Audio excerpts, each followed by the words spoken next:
So I want to segue for today, at least for our time together, to talk a little bit about the sermon series that you're currently in the middle of, and just started a couple of weeks ago. And so I was thinking about this, and this is a cool opportunity. We won't do this every single time, but this is a really cool opportunity to be able to dig into things maybe at a level that you just don't have time to do on a Sunday morning. Like you can only say so much, right? In fact, little peek behind the curtain, right? Greg this last Sunday had more notes than what he had time for Sunday, and he had to trim even some things that he had wanted to be able to say on Sunday. So this might be a good opportunity to be able to bring some more of that out a little bit. But I was specifically thinking that the last 2 weeks at least, and I think your intention is to do this through the rest of the Roman series, you began both of the first two messages of this series with the same phrase. And I want to read it so that I get it correct, right? It says, you can't fully appreciate something unless you know how badly you need it. You can't fully appreciate something unless you know how badly you need it. And you started both of those first two messages with that sentence. And you shared this last Sunday a little story about you and your glasses, which you're wearing today. I'm so glad to see that you're wearing them. I can actually see you. That is helpful, I would imagine. And I haven't lost them yet, that's a miracle in itself. Not yet. It has but to be a God thing. You haven't lost this pair yet. Correct. Okay. I have lost many pairs of glasses over the years. Yes. And, when you were sharing that on Sunday about, your refereeing and things like that, and talking about how you realized how much you needed glasses when you actually started wearing them, because you're like, oh man, I probably should have been wearing these a while before, but now I know how badly I needed them. And I was thinking, I have a kind of a somewhat similar story. I have an interesting story to me about when I first started wearing glasses, which might be news to some people out there because I wear contacts pretty much all the time. So people don't really know that. I don't think that I wear glasses, but the wearing glasses for me started when I was in high school. And the whole thing is, I'm a baseball player. I grew up playing tons of baseball, and I was a pitcher. And so I got to a point in high school where, for those who don't know, pitchers or catchers will put down signals for their pitchers for what pitch they want to say thrown, and you coordinate, number 1 or number 2, number 3 with different pitches that it can be thrown: fastball, curveball, changeup, depending on how many pitches you have. And so I got to a point where I couldn't tell what they were putting down. So I was pretty much just guessing most of the time. Like, usually a 1 I could figure out, but if it was 2 or 3, I was like, I don't really know. So I was guessing. And, catchers don't really like that. I can imagine. They did not care for me guessing. So we were frequently not on the same page. Right. And so then I went to them, and I eventually developed a new system where instead of doing 1, 2, or 3, we would do 1, 3, or 5, because I was like, well, I could tell the difference of the, if that looks like a bigger blob, so it's probably a 5, that kind of a thing. And of course, we were just high school kids, so it never dawned on any of them to be like, what do you mean you can't see me well enough? No. We were just like, when sure. You're in high school, you're not worried about that kind of stuff. Let's just do 1, 3, 5, whatever. That's fine. I don't care. Yeah. So at some point, at some point in high school, my coaches found out about that. We talked about it. So I went and talked to my parents. I'm like, I probably need to get glasses. So went in, got the eye exam, did the whole thing, ordered glasses. And I remember the day that I went to the eye doctor and actually got the glasses on. And, it didn't, mine is distance. Perception is really mainly the problem. And so in the doctor's office, it really wasn't a big deal. I'm like, okay, I wasn't noticing anything significant. But we walk outside, and I remember very vividly, like I'm walking outside, and small little town, little building in a little parking lot, and our car is parked over across the way under a tree, a big, huge tree. And I remember looking up and seeing every individual leaf all the way up this tree. And I remember very vividly saying to my mom, wait, people see like this? People actually see like this? And she was like, what are you talking about? I'm like, well, instead of just seeing a blob of green that it was like, okay, it's a tree, I know it's a tree, and I can see well enough to know that it's a tree. But now I'm actually seeing, I told her, I was like, I see every individual leaf. I was like, people actually see like that? And she's like, yeah, that's normal. People see like that. Yeah, I couldn't believe it. Your story is so appropriate for what we're talking about, because it's the same for me. You put the glasses on, and everything just begins to be crystal clear to you. Mm-hmm. And I didn't realize how badly I needed them. And then when you get them and you put them on, it's just your experience is exactly why I use that as an illustration and why I'm using that question at the beginning. Because whenever you have a need in your life, you sometimes don't see it.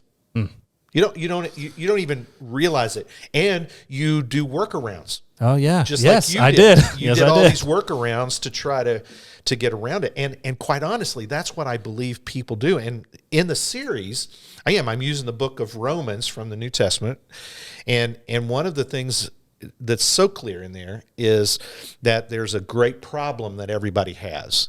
Every person alive has it, and sometimes you just don't appreciate, that problem having a solution.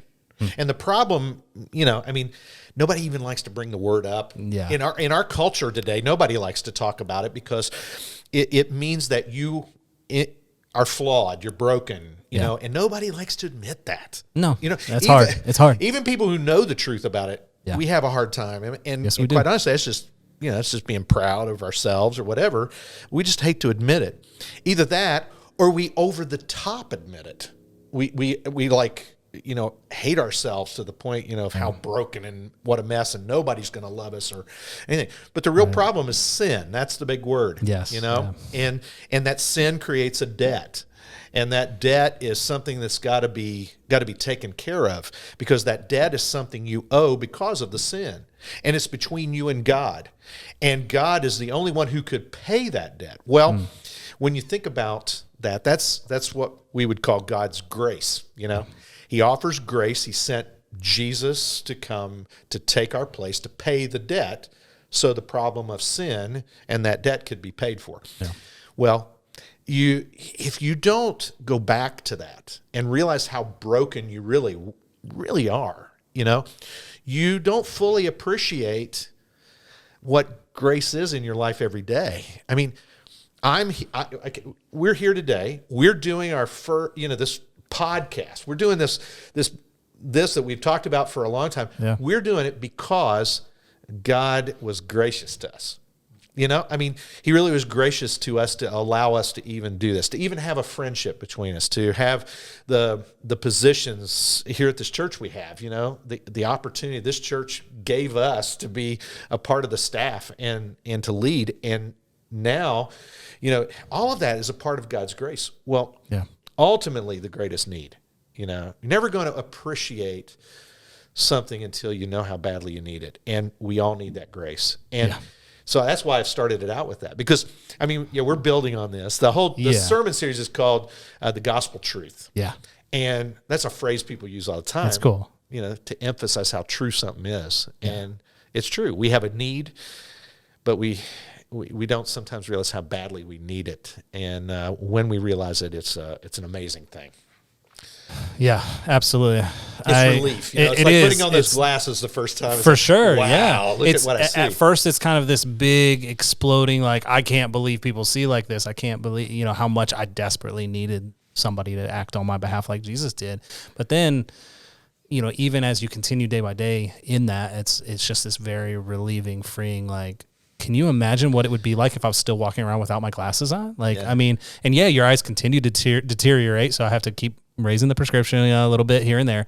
But can you imagine if I had just all the way back then been like, I don't need them, not going to do it. Think about that. And it relates well to this concept of God's grace, because, without really truly understanding how far, and you talk about the deterioration of eyesight, think about what sin does to you.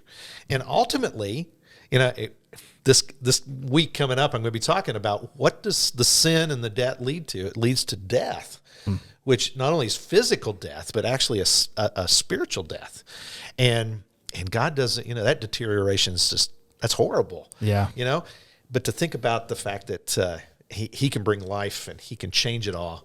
And then you realize, oh, wow, where would I have been without this? Yeah. And it's like putting on those glasses for the first time. It's like, wow, I actually see my problem, but I also see the solution. Yeah. And that God's given it to us. It's just an amazing thing. Yeah, when you talked this last Sunday about the debt thing, you specifically mentioned, you said this quote from your message on Sunday: the gospel is the best news because it solves our greatest problem, and that's how you kind of led into that conversation. And I thought that was really, really cool because, you spent that first week of the series talking about sin, which is like, what a great way to start off a new series, right? Yeah. Talking about this topic sin. Everybody wants to talk about. Right, absolutely. But to me, even the cool thing about that was you talked about how sin is the bad news because it shows us how good the good news is, right? Like you don't know how good the good news really is unless you realize how badly you needed it, right? And you needed the good news. And so, yeah, of course, unfortunately, the floor, the ground foundation work for that is sin. You got to recognize that there's a problem there. But I just love that quote, the gospel is the best news because it solves our greatest problem. It is the best news. We have the greatest story to tell, the greatest word to share with anybody to get out, and it is the best news. Yeah, it is. Nothing like it. No, nothing else like it at all. Now, you talked about debt, and I believe there was something in your message about Venmo or something like that. You talk about this whole debt thing a little bit, maybe in more depth than you would have been able to in Sunday. Sure. And of course, between you mentioned I had too much and I had to trim a little and everything because I have to remember that there are people teaching and caring for children, right? And I can't just go forever. And because it's a topic that you could talk about a lot because Absolutely. There's so much about it. But Venmo, I use Venmo on my phone to like pay people when I owe them some money. Okay, and I don't pay my bills with it. Sure. But I use Venmo like if I borrow $10 from you, to go to Taco Bell or someplace and or Chipotle. It's one of my favorite. Yeah, sounds good. Chipotle. Let's take a break. Yeah, let's go. But if I wanted to pay you back for something like that, or if I wanted to, I knew you were in need, or somebody I knew was in need, and I had their information to the point I could Venmo them some money. I've done that with my kids, and for things that maybe they were going to do, or like, hey. I want you to take the grandkids, my grandkids, I love my grandkids. Yes. But I'll tell my son or my daughter, take them out, go out to eat or whatever. Here's some money to do that with or something like that. Venmo is that app on your phone where you can just quickly send them some cash. You don't have to worry about it. It goes right to their account, then they can spend it right on the spot. That's cool. Or you can pay somebody back or whatever. And I always think of it as, if you have a debt that you owe somebody, I hate debt. I can't stand debt, and so if I owe somebody money, I have a hard time sleeping until I pay them back, So I want to make sure that I do that. Well, Venmo, I use Venmo as an illustration of how quickly you can pay that debt, and I related it to how much God has to offer us, and He credits to us. He gives us a credit against the debt that basically erases and cancels the debt, and the debt can't come back. Wow. That's right. Wow. Right? I mean, it just is amazing to think of that in our lives, the sin that we commit, the things that we do willfully against God, it creates that debt, but God says, you know what? I know you can't take care of it, and I love you, so I'm going to, in a sense, spiritually Venmo you some to your account, but not just enough to cover. I'm going to cover it so there's never debt again. Yeah, that's amazing. It is amazing, and the thing that it had to be that way because you talk about debt, right? Like trying to pay down student loans and credit card debt and all these kinds of things, and I just think you mentioned in the message on Sunday too that. Something to the effect of, and I'll probably get it wrong, you probably can correct it, but something to the effect of you can never pay enough on your own to really pay it off and pay it down. You keep trying and trying and trying and trying, but you're never going to be able to fully pay it off and pay it down, especially not to the point where it can't come back, right? But I was thinking in my mind too, I'm just like, it's funny because you start thinking like, well, I'm working so hard to pay this debt off, to pay this credit card bill off, right? I'm just paying it. And it's like you feel good. You get to the end of the day and you're like, yeah, I paid off $100 in debt today off of my credit card. Yes, I feel really great. But you swiped $200 at the store the other day, earlier that day. So it's like I paid off $100 today, but then I spent another $200 on it. Like, that's really what it's like. Yeah, that's exactly what it's like. And so it required somebody to step in and say, no, I'm going to not only just cover it to pay it just enough, I'm going to pay it so that it can't turn. I wish more debt was like that. It's an unlimited credit. Yeah, unbelievable. That's the part that's hard to comprehend. And it's, in some ways, people even say that's almost scandalous. Yeah. That God would do that. But that's how much he loves us. You know, he loves us enough that, I mean, he took the punishment himself for the sin, and that's what allows us then to have that credited to us. All it takes is simple faith. Yeah. You know, that's the beauty of it, is you have the simple faith that tells you that all you have to do is just believe in your heart that Christ did this for you, and that's all it takes. And, you know, faith basically gives you the evidence of things. You referred to the thing I mentioned, you know, and talked about. First of all, thanks for listening to me. And the other thing is, you're welcome. No, it's really great, because, I mean, you're like quoting me. What in the world? You know, I bet that's kind of weird, but well, I don't know, but it's great to have you quote me. That's awesome. But I mean, the point is, you know, here I am trying to put my fumbling words together to make it all make sense. But the point is that anything we earn, wages, you know, you work and you get paid, you get wages, and just trying to pay, you know, with our sinful life the way we are on our own, that just leads to death. Yeah. You know, you can never earn enough wages to pay for the debt. That's why Jesus came in and paid it for us and credits us and credits our account. Yeah. Puts credit on our account. Yeah. It's incredible. It really, I mean, it's unbelievable. You mentioned the word scandalous, but it kind of is, just because